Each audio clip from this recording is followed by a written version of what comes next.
Hey everybody, it's Tim Miller at the Bulwark. We've got breaking news this morning. Joe Biden has thrown down the gauntlet.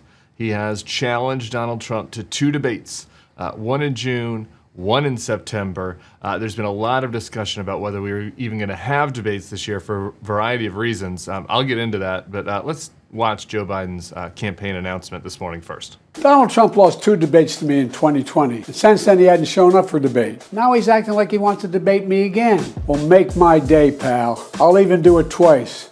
So let's pick the dates, Donald. I hear you're free on Wednesdays.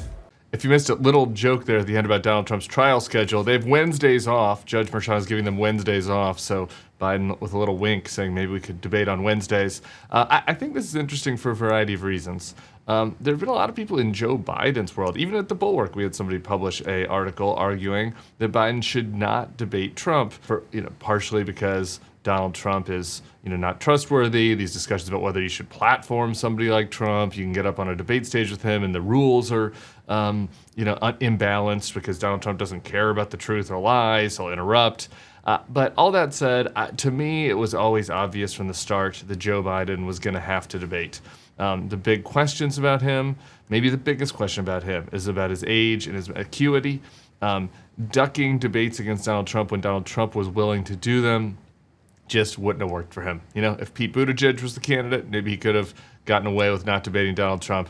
I think that Joe Biden was going to have to debate Donald Trump. I'm glad that he came out early and was the initiator of this challenge rather than seeming passive. Speaking of that, Donald Trump has put out a response here to that video. Pretty weird response, as is his want. I'm ready to go. The dates that they proposed are fine. Let's see if Joe Biden can make it to the stand-up podium. It's a weird phrase. The proposed June and September dates are fully acceptable to me. I will provide my own transportation. Unclear why he mentioned transportation, but he's got a lot going on. He's got a lot on his mind with his former fixer testifying against him in court right now. He goes on to call crooked Joe Biden the worst debater he's ever seen. Again, not traditionally the strategy you go for in politics. In politics, you want to raise expectations for your opponents in debate, not call them the worst debater in history, so that they can kind of step over the bar with even just a so-so performance. I think that's another thing, by the way, that works to Joe Biden's favor in debates. In conservative media world, frankly, even among a lot of very casual news consumers who are only getting clips of Joe Biden on TikTok, there is this feeling that he has dementia. We saw the response after his very powerful State of the Union speech. We saw his numbers go up in large part because he beat people's expectations. They're like, oh yeah, this guy's up for the job. And so I do think that is another thing that works in Biden's favor in the debates. Of course, the challenges are still there. Donald Trump is still going to lie.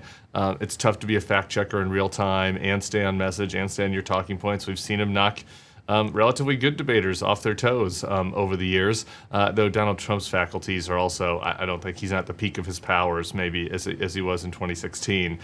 So it will be interesting. We'll have much more to analyze on that, but just wanted to get you guys the breaking news. June and September is the proposal for Joe Biden. Donald Trump seems like he's poised to accept that. They're going to have to negotiate over who the moderators are, so there's still some potential pitfalls ahead. But it's sounding like we will have two, unlike the traditional 3 debates we've had for most of the past presidential cycles. We're poised to have 2 debates this year. Buckle up. We'll be back more later today on this very feed, so subscribe. Peace. Hey, if you like this video and our content, I'd love for you to become a Bulwark Plus member. You get bonus podcasts, you get bonus newsletters, you get bonus takes from me that maybe don't come up on the YouTube feed. You can try it out for free at thebulwark.com/free trial. The link is below in the description. We'd love to have you as a member of our community. We have great commenters and great opportunities for people who want to protect democracy.